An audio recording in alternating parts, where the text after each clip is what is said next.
नमस्कार। स्वागत है आप सभी का आज की संस्कृत कक्षा में। इससे पूर्व की कक्षा में हमने पाठ 16 के जो संख्यावाची शब्दाह है, इस पाठ का हमने सार समझा। आज हम कक्षा 5 नई दीप मणिका के पाठ 16 के जो प्रश्नोत्तर हैं, उनका आज हम इस प्रस्तुत कक्षा के माध्यम से हम अध्ययन करने जा रहे हैं। तो आइए इनके हम प्रश्नोत्तरों को देखते हैं और अभ्यास कार्य करते हैं। देखिए, अभ्यास कार्य करने से पूर्व हम इसके शब्दार्थों को जान लेते हैं, पढ़ लेते हैं। द्वौ, द्वौ यानी दो, इसको हम इंग्लिश में क्या बोलेंगे? टू। त्रय, त्रय यानी तीन, इसको इंग्लिश में क्या बोलेंगे? थ्री।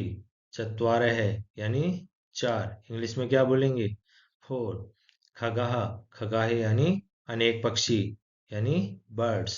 नक्षत्राणि, नक्षत्राणि यानी अनेक तारे, इंग्लिश में क्या कहेंगे? स्टार्स। रत्नानि यानी अनेक रत्न, कीमती पत्थर, ज्वेल्स प्रीशियस स्टोन्स। मीनः, मीना यानी अनेक मछलियां, फिशेज। कुक्कुटः अनेक मुर्गे यानी कॉक्स। कलिकाः अनेक कलियां यानी बर्ड्स। मालाः अनेक मालाएं यानी नेकलेसेज। अब हम इस पाठ का जो अभ्यास कार्य है उसको हम करते हैं। संप्रति लेखनीयम यानी बताए गए प्रश्नों को उसके अनुसार उनका उत्तर दीजिए। एतः संख्याः क्रमेण लिखत, इन संख्याओं को क्रम से लिखिए। यहाँ पर ये संख्याएं दी हुई है, इनको अब हमको क्या करना है? क्रम से लिखना है। इससे पूर्व की कक्षा में जब हमने इस पाठ का अनुवाद किया था, तो 1 से लेकर के 20 तक की संख्या को हमने पढ़ा था। तो जब 1 से 20 तक की संख्याएं हमें आ गई हैं, तो अब हम क्या करेंगे? इनको क्रम से लिखेंगे। तो आइए अब हम इनको क्रम से लिखते हैं। देखिए, सबसे पहले क्या आएगा? एक है, तो हमने यहाँ एक है लिख दिया। इसके बाद क्या आएगा? दो, तो हमने दो लिख दिया। फिर क्या आएगा? फिर देखिएगा, फिर इसके बाद में आएगा चत्वार है, तो चत्वार है लिख दिया। पंच है, पंच लिख दिया। फिर अष्ट, अष्ट लिख दिया। नव, नव लिख दिया। इसके बाद एकादश, एकादश लिख दिया। फिर आएगा चतुर्दश, चतुर्दश लिख दिया। षोडश, षोडश लिख दिया। इसके बाद में क्या आएगा? इसके बाद में आएगा अष्टादश, तो अष्टादश लिख दिया। फिर नवदश, नवदश लिख दिया। और अंत में क्या आ जाएगा? विंशति यानी 20। तो एक है का मतलब क्या हो गया? एक। द्वौ यानी दो। चत्वार है यानी चार। पंच यानी पांच। अष्ट यानी 8। नव यानी 9। एकादश यानी 11। चतुर्दश यानी 14। षोडश यानी 16। अष्टादश यानी 18। नवदश यानी 19। विंशति यानी 20। तो यहाँ पर ये प्रश्न एक का उत्तर हो गया है। अब हम क्या करेंगे? इसके बाद में हम जो इसका प्रश्न 2 है, प्रश्न 2 के उत्तर को अब हम पढ़ते हैं। देखिए, प्रश्न 2 है, निम्नलिखित संख्यांकान संस्कृते लिखत, यानी निम्नलिखित संख्याओं को संस्कृत में लिखिए। Write the following numbers in Sanskrit. इन जो नंबर्स है, जो संख्याएं हैं, उनको हमें संस्कृत में लिखना है। तो देखिए, सबसे पहले दिया हुआ है 6, 6 को हम क्या लिखेंगे? 60। इसके बाद में है 11, 11 को क्या लिखेंगे? एकादश। फिर है 17 है, 17 को क्या लिखेंगे? सप्तदश।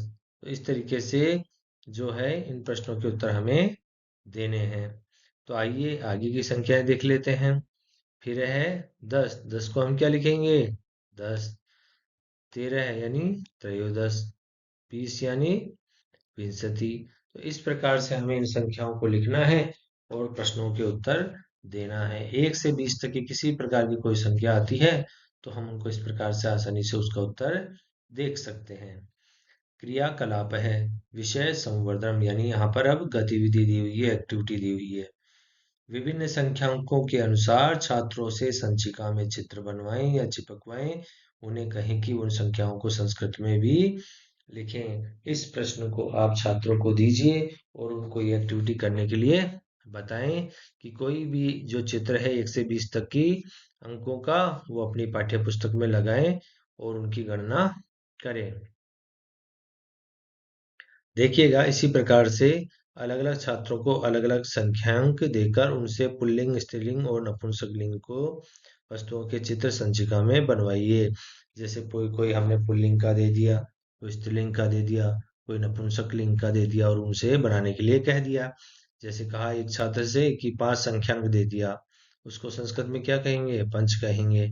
उसका पुल्लिंग रूप जब शब्द वाक्य बनाने के लिए देंगे तो क्या बन जाएगा? पंच अश्वहा। तो इस तरीके से उसने 5 अश्व यानी घोड़े बना दिए। स्त्रीलिंग में पंच कलिकाहा, तो 5 कलिकाएं उसने बना दी। नपुंसकलिंग में क्या बन गया? पंच फलानी, तो 5 फल उसने बना दिए। इस तरीके से वो अपने प्रश्नों के उत्तर देगा और इस गतिविधि को अपनी पाठ्य पुस्तिका में करेगा, उत्तर पुस्तिका में करेगा। सुक्ति दी हुई है नीचे, देखिएगा सुक्ति को हम पढ़ लेते हैं। सत्य पूताम वदेत वाणीम, यानी सदा सच्ची बात बोलनी चाहिए। हमें क्या करना चाहिए? हमेशा सच बोलना चाहिए, कभी भी झूठ नहीं बोलना चाहिए और सच की बातों का हमें जीवन में हमेशा अनुसरण करना चाहिए। तो ये जो आज के पाठ 16 है उसके ये प्रश्नोत्तर थे जिनका आज हमने अध्ययन किया। आशा करता हूँ आप सभी को पाठ के प्रश्नोत्तर समझ में आ गए होंगे।